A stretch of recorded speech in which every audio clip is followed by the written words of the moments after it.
Within this episode, we will look at how to support your PDA child in a neurodiversity-affirming way through pediatric occupational therapy. We will learn some tips and tricks of how to begin with the foundations to support your relationship with your child, to co-regulate with them, and to really understand the impact of what that foundation has for your child's success and then their well-being moving forward. Welcome to the Attuned Spectrum podcast. I'm Chantal Hewitt, an ADHD mum, experienced educator, and autism support coach who understands your path because I also walk it daily. This is your space for real conversations that empower your autistic child, yourself, and your family to thrive. Here, we respect neurodiversity, cheer on advocacy, and leave judgment at the door. Join me inside this week's episode.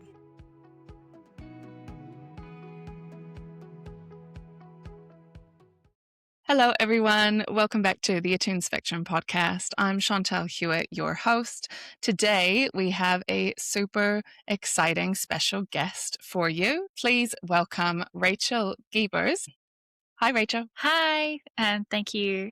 It's so nice to be here. And I'm Rachel. I'm a pediatric occupational therapist. I'm South African, currently living in London in private practice. And yeah, excited to be here. Cool. Thanks so much. And for the people who are listening, one of the reasons that I reached out to Rachel is because within the work that I do with families and within my work with my own son and the other children that I support who are autistic, PDA, neurodivergent, one of the biggest supports that I see that not many people are aware of or have access to is occupational therapy or pediatric OT from quite a young age. I'm filming and speaking to you from New Zealand. Rachel's in the UK, so this obviously will be different where you are placed within the world. But for the majority of the families that I work with globally, the same themes come up. And for me and for them, it is access to occupational therapy supports for our young autistic children or young neurodivergent children.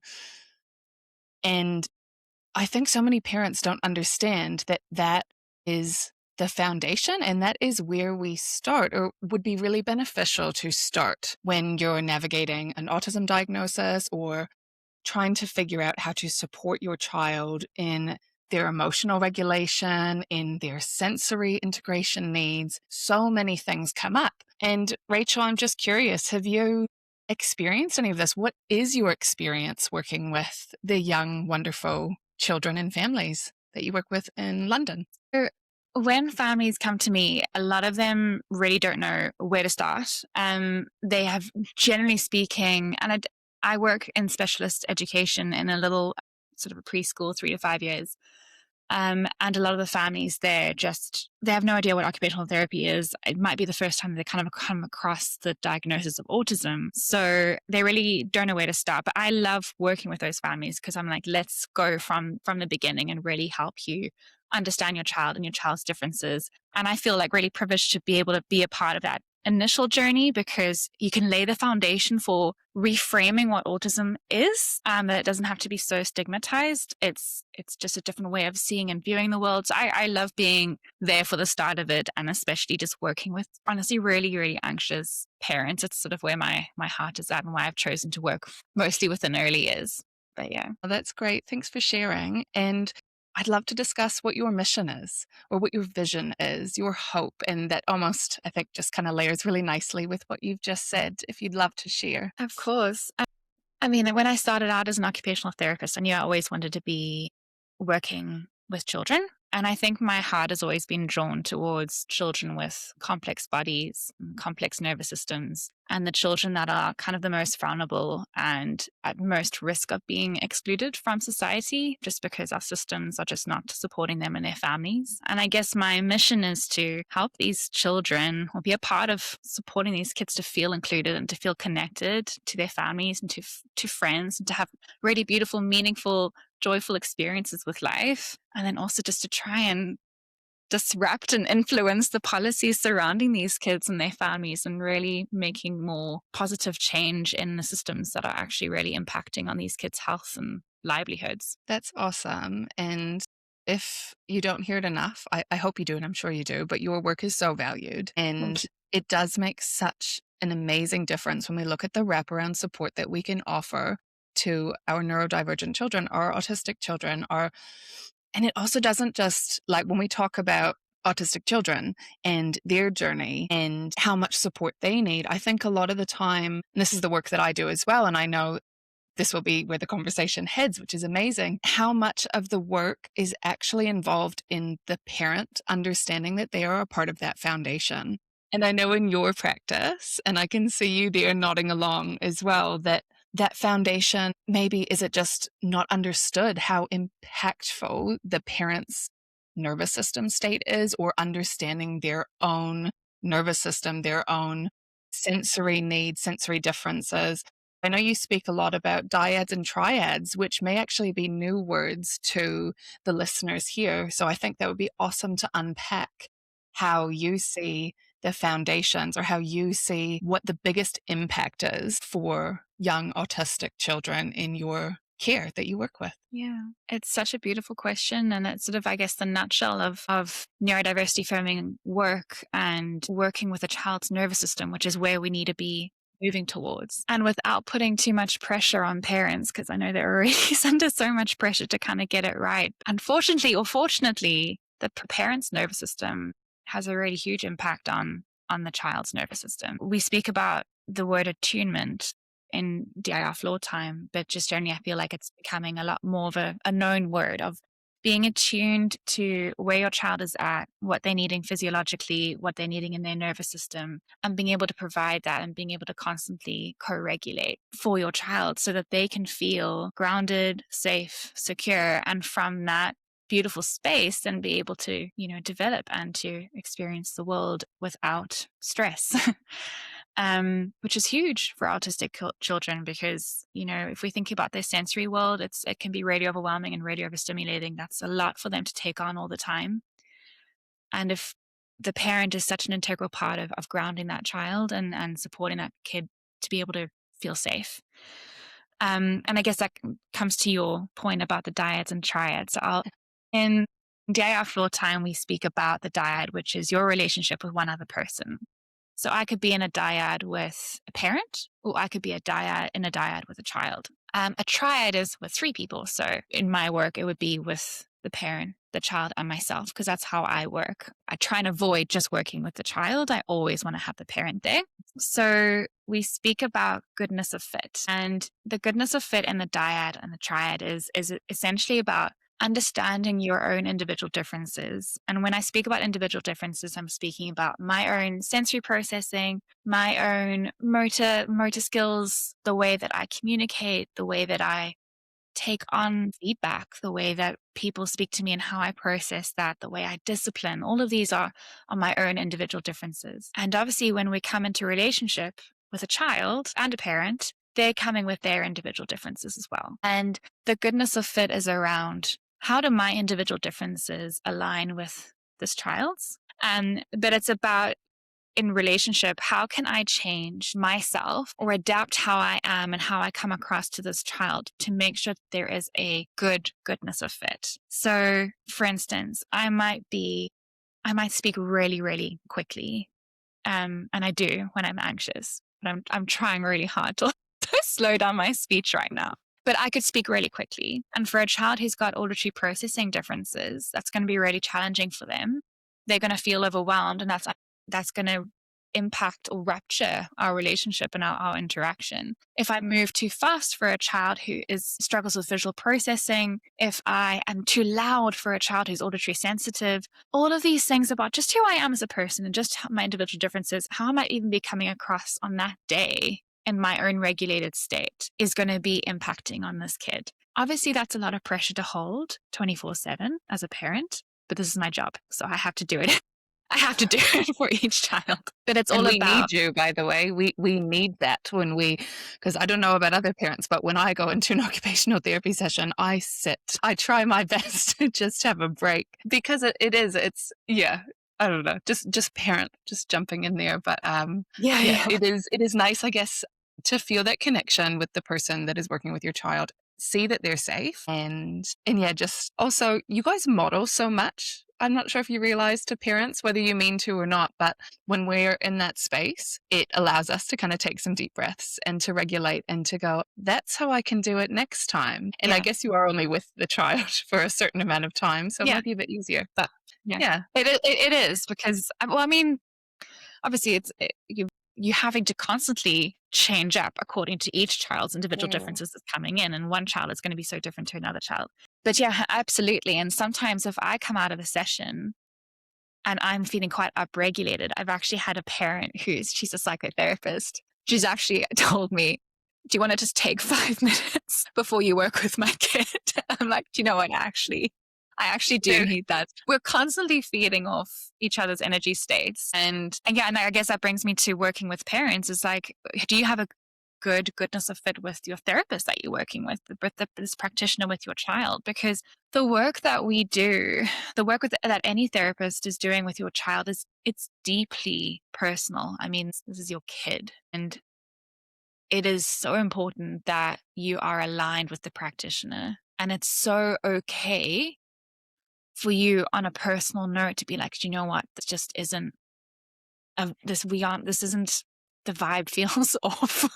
Because I say that to parents. I'm like, you're going to see me more than you see some of your friends. Like, I see my kids and their parents more than I see my own friends. It's important to make sure that you get on with each other.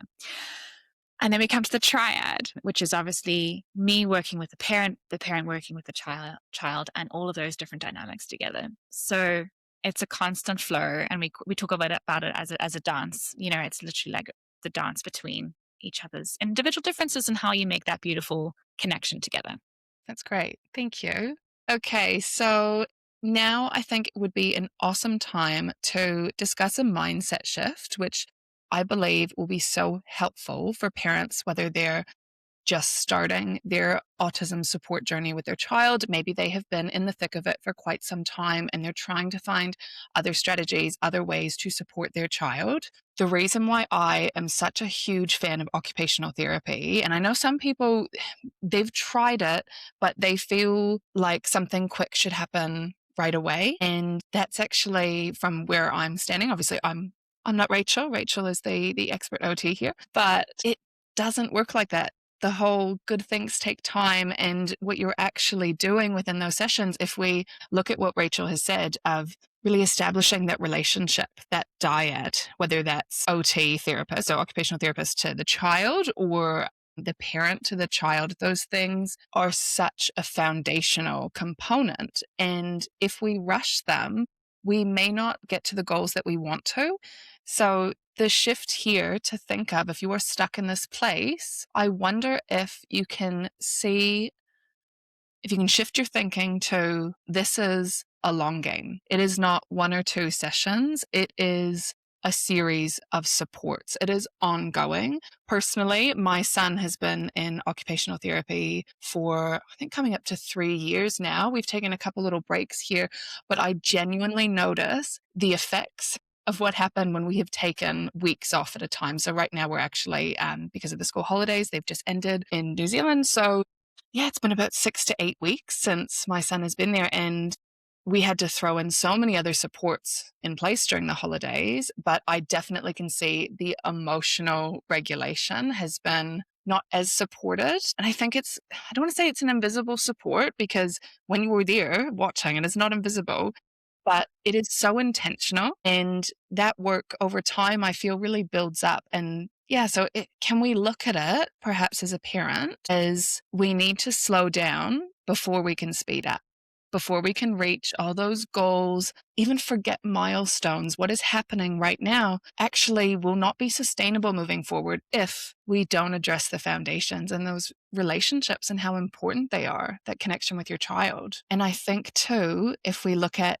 the family system and how the foundation of the parent, how they understand themselves, how they then support their child, and then support their child in their interactions and within their home, within their family life, how that extends onto school. There are so many things that kind of happen outside of the occupational therapy setting. And I think as parents, we may always want to just jump to, they will be successful, they will be toileting by this age, they will ride a bike, they will, like do all those things. But have we gone back to the basics, and do we understand the basics? Yeah. I'm just trying to think if I've got an actual question for you there, Rachel, if there's anything that you, I No, don't know, want to add maybe from your perspective that could be helpful, or I've what just you been nodding see. along because I think you've Yeah. just been saying it so beautifully. I mean, the phrase that I've picked up from Maud LaRue, who's an incredible occupational therapist, is going slow to go fast. And, you know, in this very, very fast paced world, it's very much instant gratification, right? And that's how we are as humans now. And as adults, if we want something tomorrow, if you've got Amazon Prime, you're able to get it literally the next day. Like, there's no more waiting. Everything's fast paced. Work is fast paced. If you live in a city, the city's fast paced. Everything just feels fast. But the thing is, the human body hasn't caught up to that. We're still the same human body that's been around for tens of thousands of years. We're still looking at development hasn't changed. We're still looking at similar milestones to however many tens of thousands of years ago. And so it's not quick. And it's hard because obviously parents will come to me, and also therapy is expensive if you're not able to, if you don't have great public health care. Most parents are having to access private therapy. And so you kind of want to be like, okay, 6 sessions, that'll be good. Like, that's what we can afford. And it's really tough because you kind of want to say, we don't know how long it's going to take. We don't know what your own child's individual differences and where your child's nervous system is at. And when I have these kiddos coming in and, say they're coming in and they're in school and they're really struggling with writing and they're struggling with hearing the teacher, and maybe they're now wanting to leave the classroom a lot. Maybe they're having emotional outbursts. Maybe they're just having a really tricky time at school. There are all of these things that the parent and maybe the teacher's looking at, and the teacher is saying, your child's not sitting down. They're not writing. They're falling behind in maths. And the parent's coming here already with a list of problems of things that they want to change. And I'm having to be like, well, if we're looking at a house, writing, sitting down to listen to a teacher, being able to tie your shoelaces, this is the roof of the house. And as an OT, usually what happens is that I have to go all the way back down to the cement foundations and have a look. That's usually where I like to say, like, the bricks are shaky. It's the foundation. And that's obviously, if you've got a shaky foundation, it's going to be impacting on the roof. And that's why the work takes a while because you're looking at nervous system foundation, you're looking at safety, you're looking at sensory processing, the central nervous system, getting your sensory systems online and communicating and getting that nervous system to experience more safety. You're doing that through relationship, which also takes a long time, especially if we're working with our neurodivergent kids, because we can't go anywhere without relationship. So yeah, we have to go slow to go fast. But once we have that foundation going, it's beautiful because you can really see the bricks just start falling into place.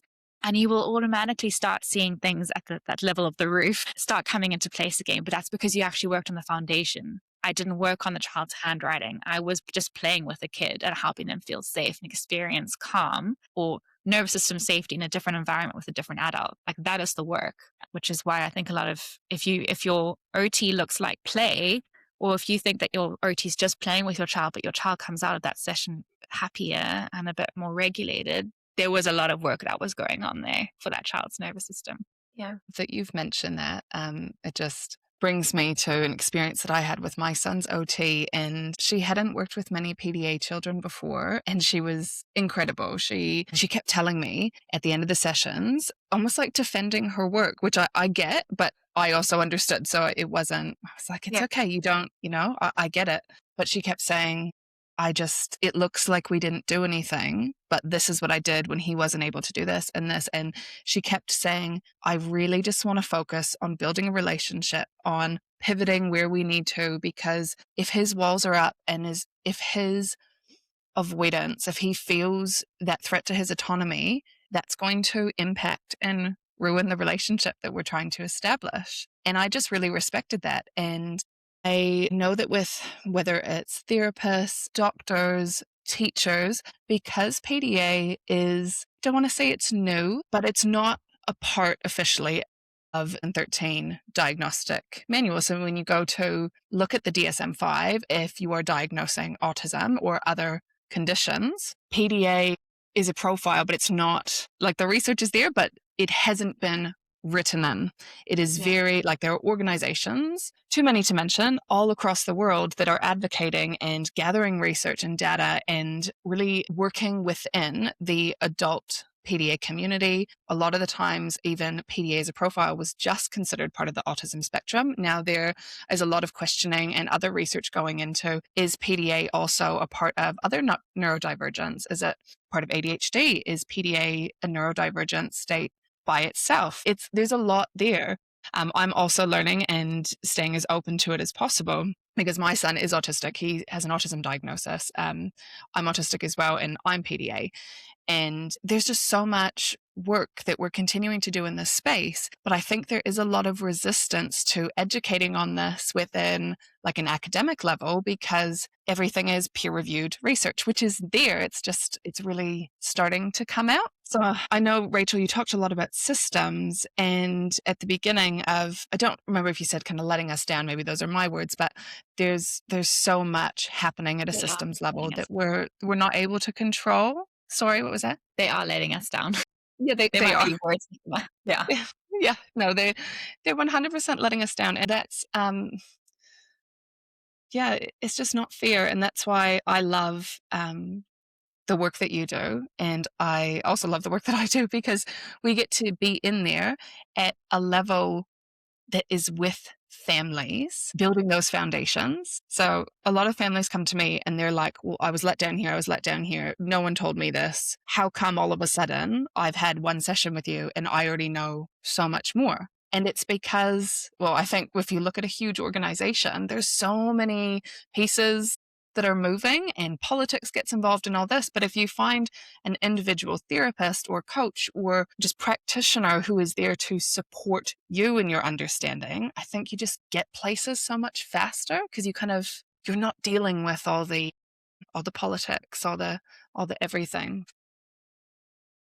I think PDA is really, really misunderstood. I mean, I've worked solely in pediatrics for the last 10 years. And I only really started hearing about PDA, gosh, in the last 4 years, 5 years. And I think there's been a huge shift from a neurodiversity-affirming point of view and like understanding autism in the last 5 years. That has been a massive shift. And now it's kind of PDA's turn, as it were. But there's still so much misunderstanding about autism. That I feel like the vast majority of even practitioners are almost not ready to go there with PDA because they're still making that shift about being neurodiversity affirming. Never mind looking at PDA. I think PDA is massively misunderstood. I feel because I've been in pediatrics solely for the last 10 years. And I would say only within the last maybe 3 to 4 years, I started hearing about PDA, and I really didn't have a lot of understanding about it myself. But I feel like in the last 5 years, maybe a little bit more, there's been this huge neurodiversity affirming shift and really understanding practices that are now gold standard for our autistic children. That has been a huge, huge shift. And I think PDA is now starting to get its turn, so to speak. But I think for a lot of practitioners, they haven't even made that neurodiversity affirming shift yet. That's like the work for them. I think PDA is I don't know why, but PDA is sort of seen as the next level of acceptance, I guess. And there really is no training.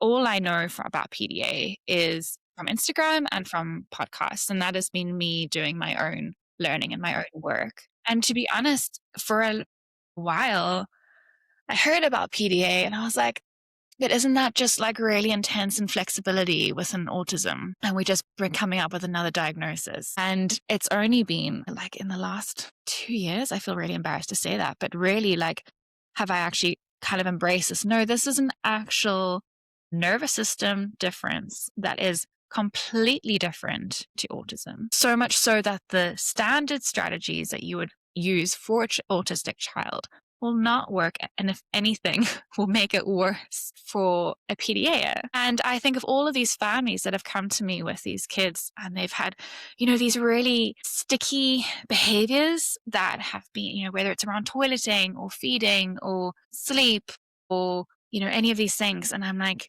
giving them everything that I've got. I'm giving them the autism strategies that I know. I'm giving them sensory. I'm giving them sensory motor. I'm throwing everything at them. I'm trying to brainstorm with them and just can't shift this child. And now I'm like, it was PDA all along. Like these kids were PDAs. This was demand.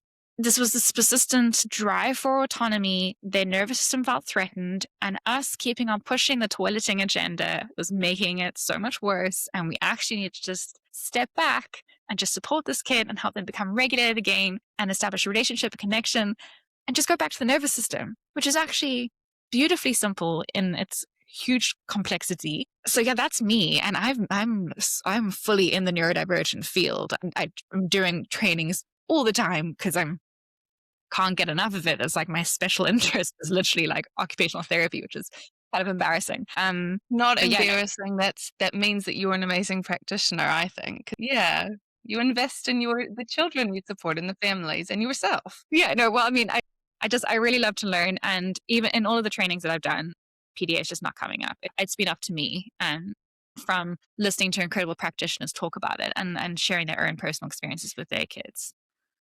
So yeah, it's a huge shift that needs to still be happening. There's so much work still to be done. Thank you for being so open and honest and like admitting that. I don't want to say admitting, but like sharing that. I think that's really I can't be the only one. This is my daily bread. And I love what I do, and I love being neurodiversity affirming, and I love being nervous system driven. This is me coming to you and being like, I don't understand PDA as much as I should do. That's why I'm like trying to learn so much. Yeah. And it has made a huge shift in my practice, like really, like hugely.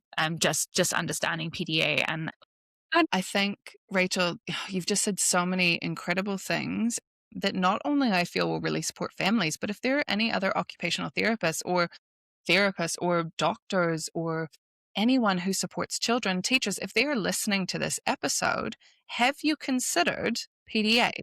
Because exactly what you were saying is where so many parents that I see, they usually hit a rock bottom where everything has gotten so intense. And it's not necessarily that the PDA itself, like where the demand avoidance, not the child trying to make things ever, perceived that way for the parent.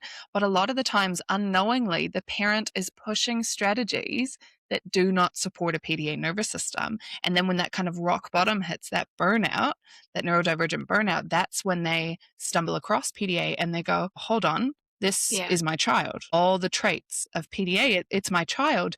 And I don't want to say funny enough, but I guess like in hindsight, this is what happened with us as well, is we just went, okay, PDA, let's give it a go and see if a super low demand approach works. It's obviously not as simple as that, but immediately when doing that, we saw this ease within our child's nervous system. And like you were saying, a lot of autism strategies won't work, especially things that are quite rigid. So your PDA child, if they're autistic, they also very much so probably do resist change. They do like things a certain way. But the difference here is really important, is that they need the spontaneity and then the control to adjust their routines, which obviously creates clash within a home that's trying to function. And that's a whole other batch of episodes to support that. Yeah. However, I think like you said, it's so simple. It just goes back to that relationship and those connections. And really, I love your house analogy, building those foundations. And this also kind of reminds me, I get this question a lot. And a lot of the times I will say it's from parents who I don't believe have a PDA child. It's from a lot of teachers,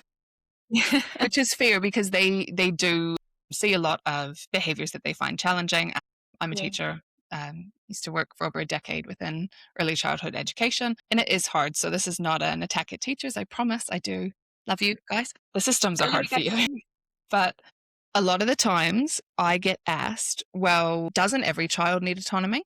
Won't every child get upset if they don't have their way? And that is where I feel the conversation goes the wrong way, is people go, oh, yeah, now you've got to push harder. You have to put more consequences in place. You have to teach them logical reasoning and what happens if they do this, then, well, they're not going to get their way.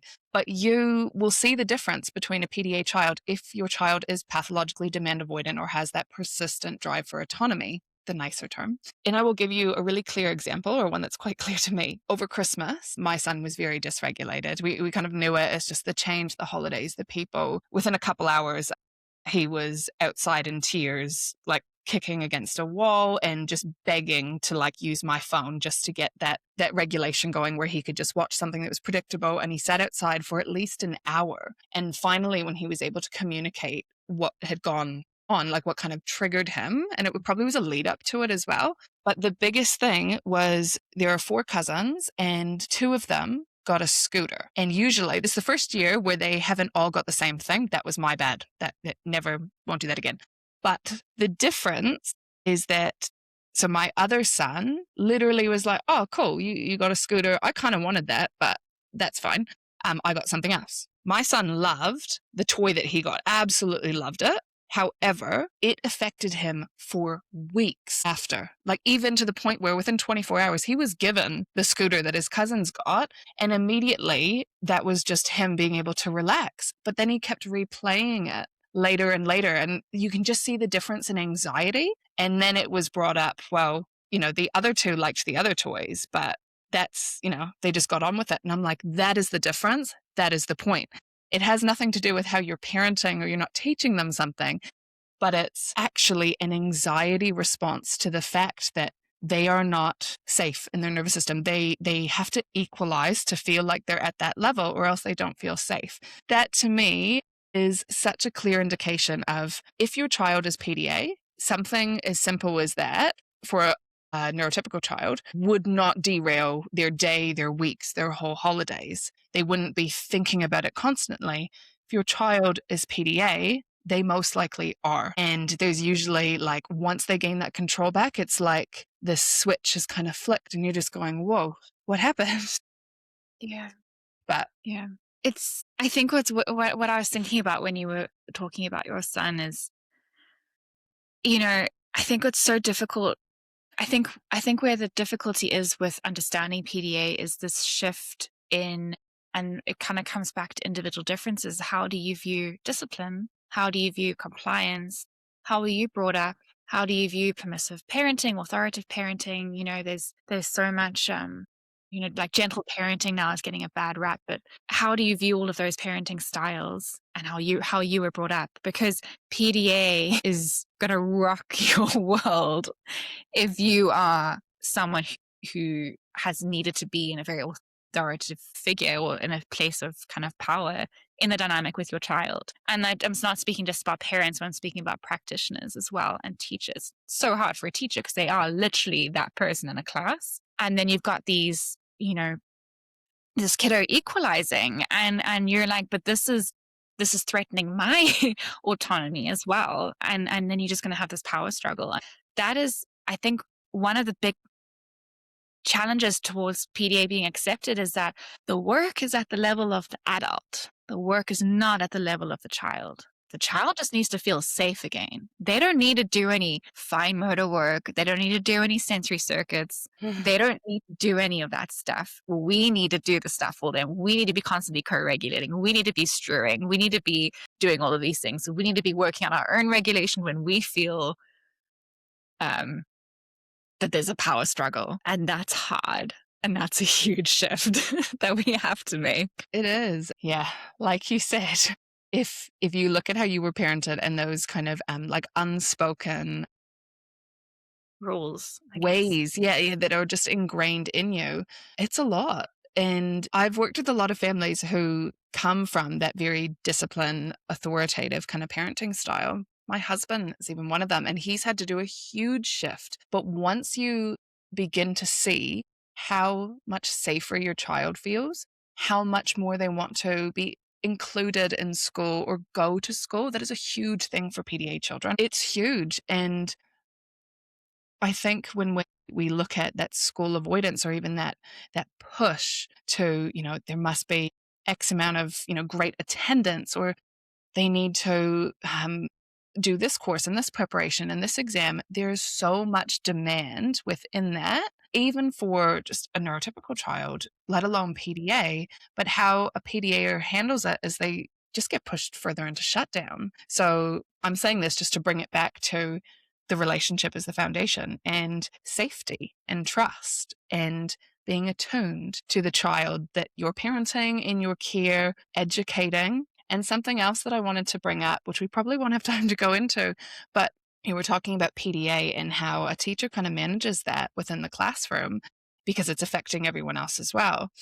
And all I kept thinking of was equity versus equality. And that comes up everywhere, but looking at that equitable approach to a nervous system, obviously, like an example like that, you already kind of like way escalated up the ladder, opposed to actually, okay, how can we support equity so they don't get that overwhelmed, so they actually feel safe and supported? Because I kind of do it as like thresholds. Like if I look at autonomy, like one child might be quite happy with their autonomy, cup being filled up here, they can function really well, they can accept instructions, or yes, I'll pick that up, or whatever it is.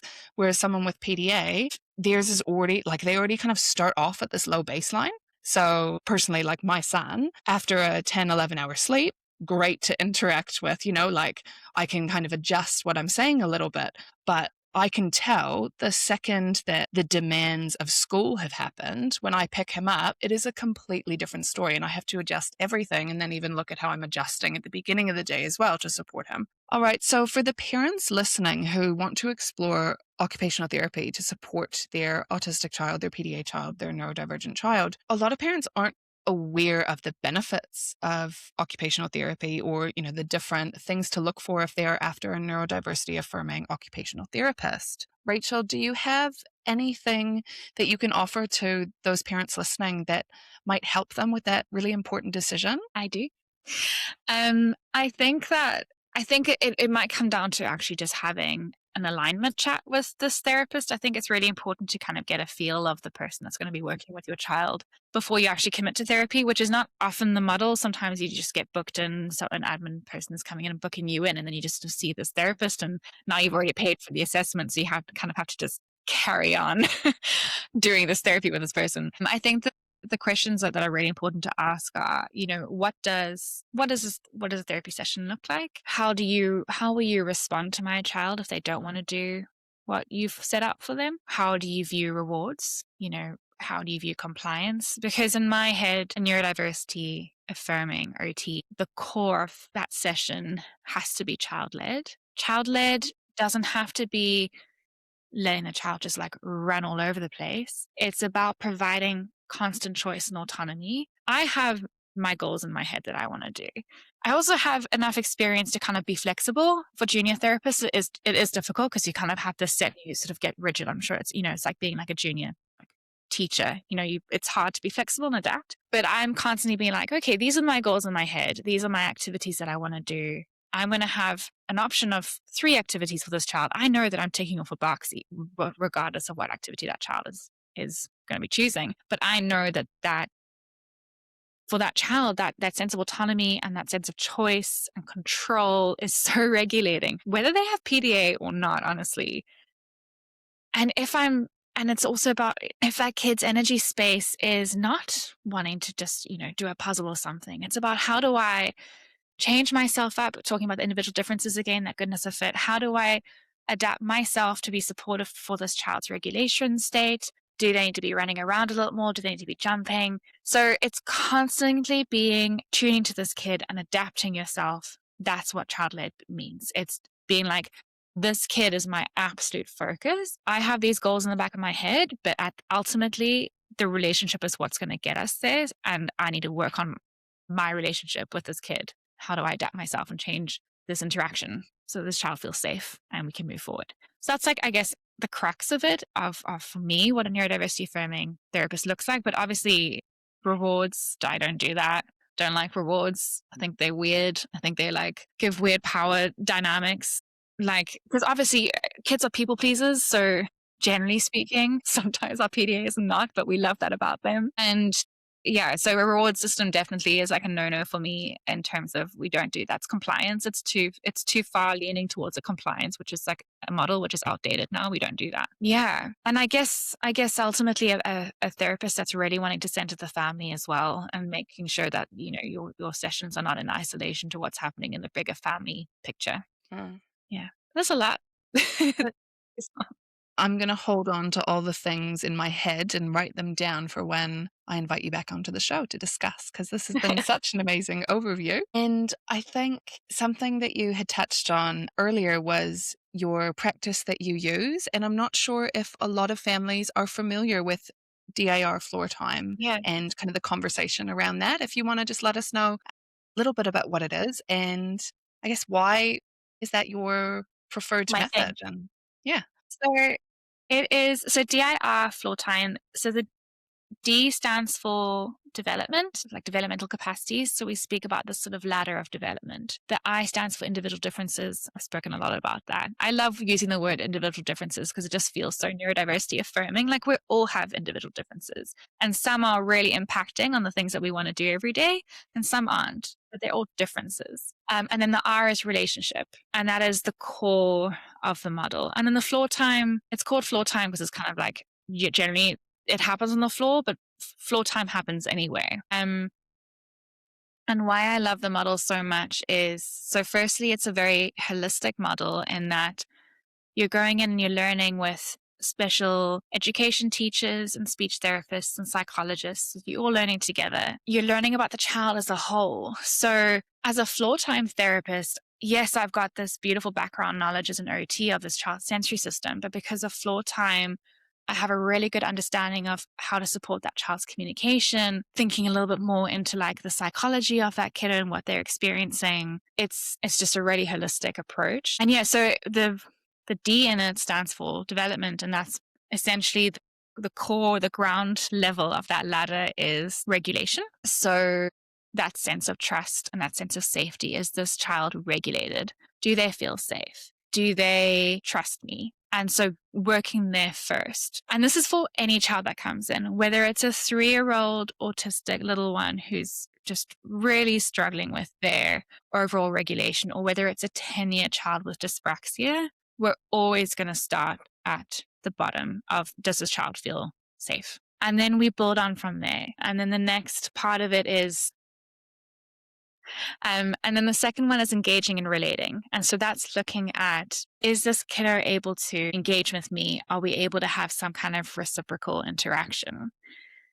And I think when we're talking about that, I really like to see, can I bring this child into shared joy with me? So it's not about establishing, can this child maintain eye contact? Or does this child have a still body? Are they looking at me? Are they showing neurotypical signs of shared attention? It could be, and generally speaking, this kid is looking outside the window at the trees. But I know because of the relationship that I have with this child, and maybe what's just happened before, we're still sharing joy together, but it doesn't have to look neurotypical. It can look very much however that child needs it to look like and where they are at developmentally as well. And as you're kind of working through the ladder, so to speak, you're just supporting development and kind of filling in the brickwork in that house that I spoke about. As you're able to go a little bit higher to be able to be supporting more flexible thinking, supporting, you know, being able to tolerate different ideas and play, because that's really important when they're playing with peers. Can I help this kiddo when something is different? Can I help them process and come up with a different idea of how to play so that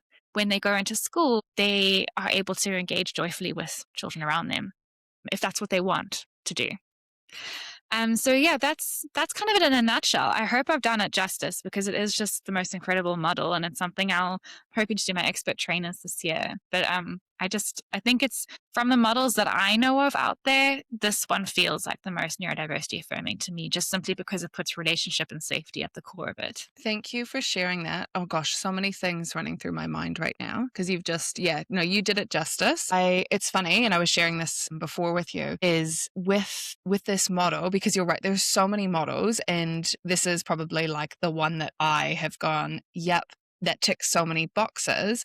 And then something that is a flag that keeps coming up for me, and you kind of touched on it as well, and then I guess put your spin on it, which I really appreciate. And it's when you spoke of, what is that engaging look like with a child, and that it does not need to look like the way that, and I guess this is every different practitioner might have their own spin on it. So some may be quite focused, say, on that traditional engaging and what that looks like. But I think like where I guess my perspective is, and I share this with you, is because of the individual differences in autistic children, not forcing what that neurotypical, and if you're listening, I've just quoted that, but not necessarily just supporting what neurotypically that engagement would look like. And I loved your example of understanding that they may be gazing off and looking at something or observing something, and they don't need to be communicating a certain way. They don't need to be going back and forth, because forcing a child like to do that is actually quite uncomfortable, and it's almost like that would take away the safety or the foundation that's Oh, there. yeah. So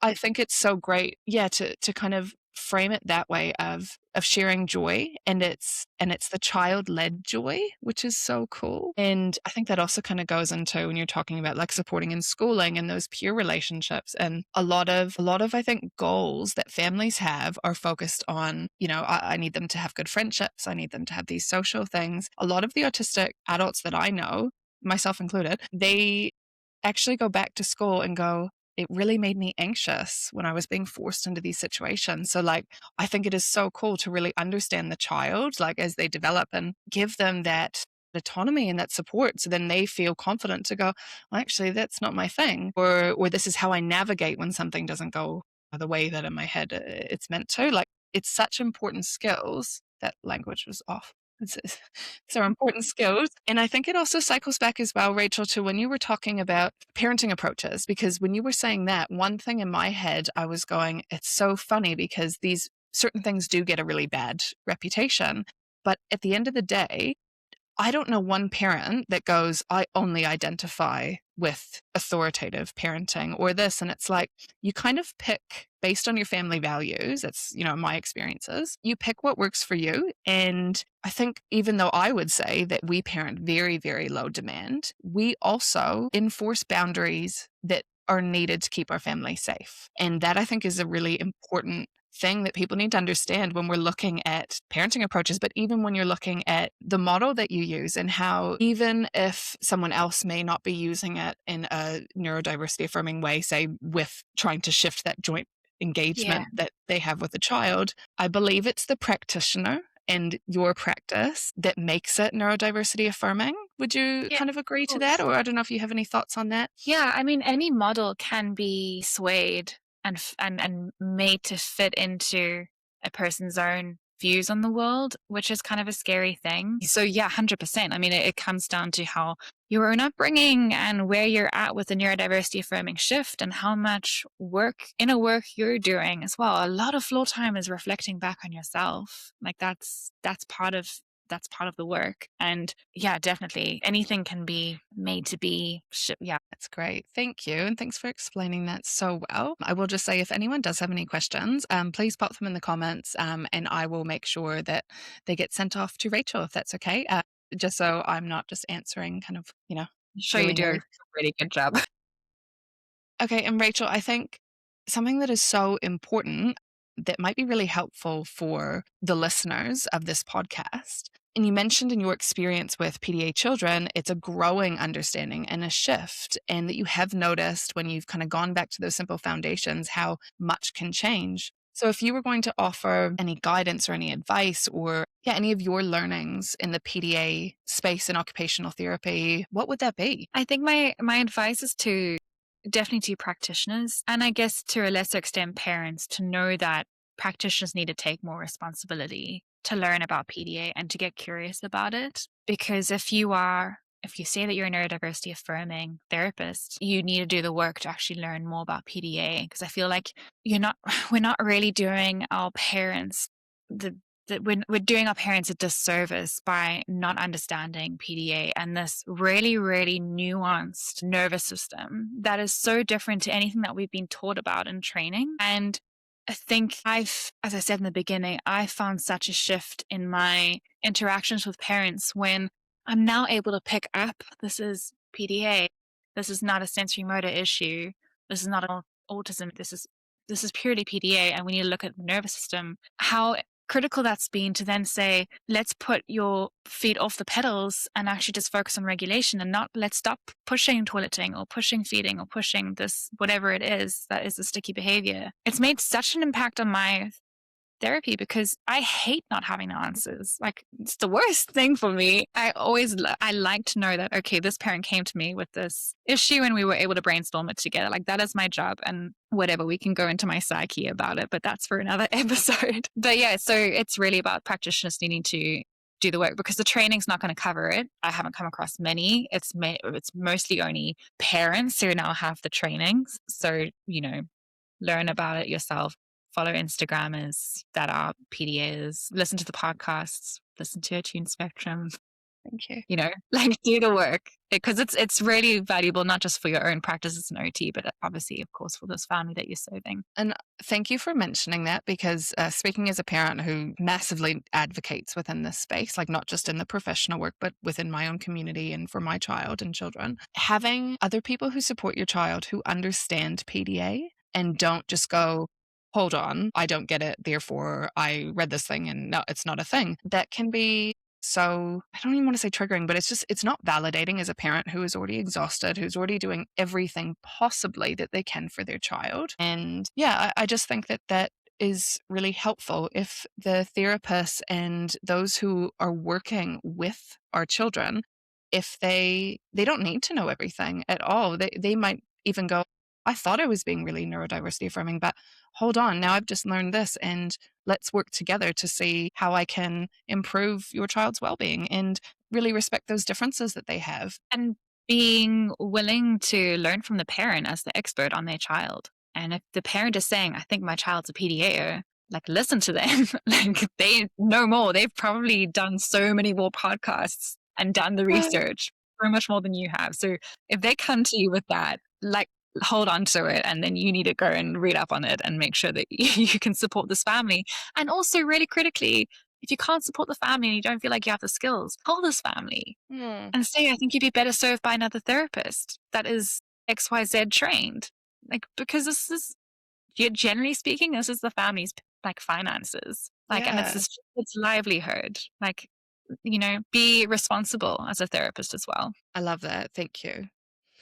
Okay, as we wrap up, I would love to know, Rachel, you kind of talked about your mission at the beginning. Do you have a vision for this space that you work in, just the neurodiversity space or occupational therapy, anything in the coming years? What do you hope to see? I really hope to see us moving away from a very child-centric model to a model that looks at the family system, and that child lives and breathes and learns and plays within the dynamics of a family, within relationship with their mum and their dad and their siblings, and understanding that when we are giving strategies to a parent, or when we're coming with a list of these are all the things that you need to work on, we're understanding parental capacity. We're understanding if this kiddo is neurodivergent, very high likelihood that we're working with neurodivergent parents as well. How are you adapting the way that you're working to support these parents to be able to take on these strategies and understand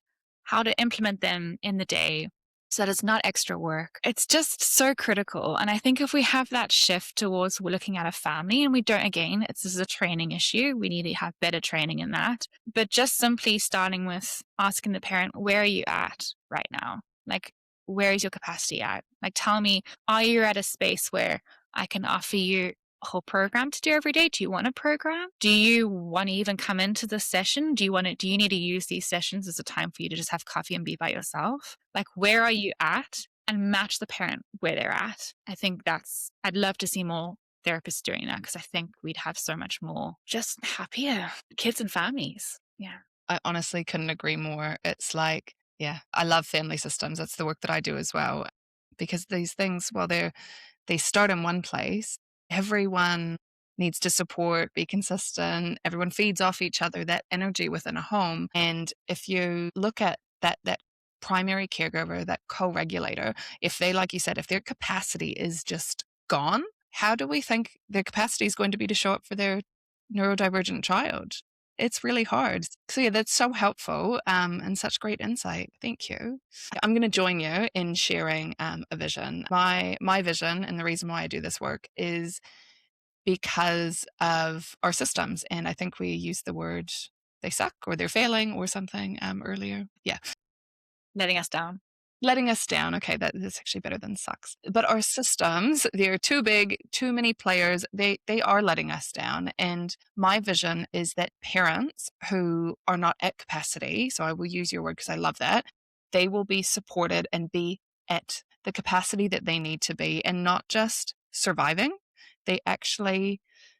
I want to see them confidently supporting their child, raising a child that knows their differences, understands that they're valued, and knows how to advocate for themselves. But none of that work can happen if these big systems keep pushing us down and if the families don't know how to support and advocate for their child and their family. Yeah, 100%.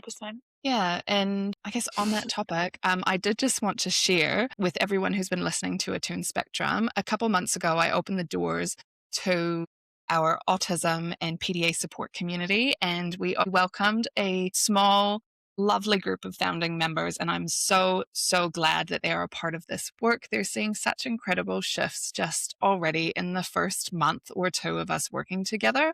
And I would like to share that right now I have a wait list open. If you want, you can head on over to chantelhewitt.com/waitlist, and you will get an extra special exclusive discount that you can use once the doors open again. So we are welcoming another group, a second group of members at the end of March. So if it interests you, please head on over there, and I'll also link it in the show notes and the description below. And Rachel, I would love to say thank you so much for being on Attune Spectrum podcast. I love your vision and your mission, and your work just seems to be so genuine and supportive of all the children and families that you help. So I would love to know if you'd like to share, where can my listeners find you? And is there anything that you are currently offering that might be of support to them? Thank you. It's been such a joy to be here with you and talk with you and learn from you. I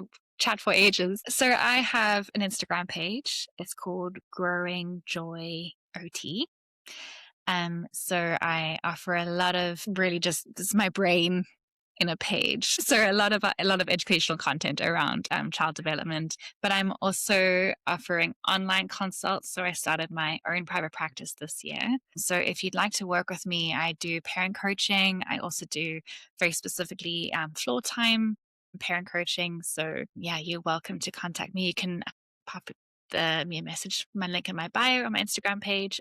I can also pop my email. Cool. And I will definitely pop Rachel's details in the show notes as well. So then you will be able to just find her there when you need to.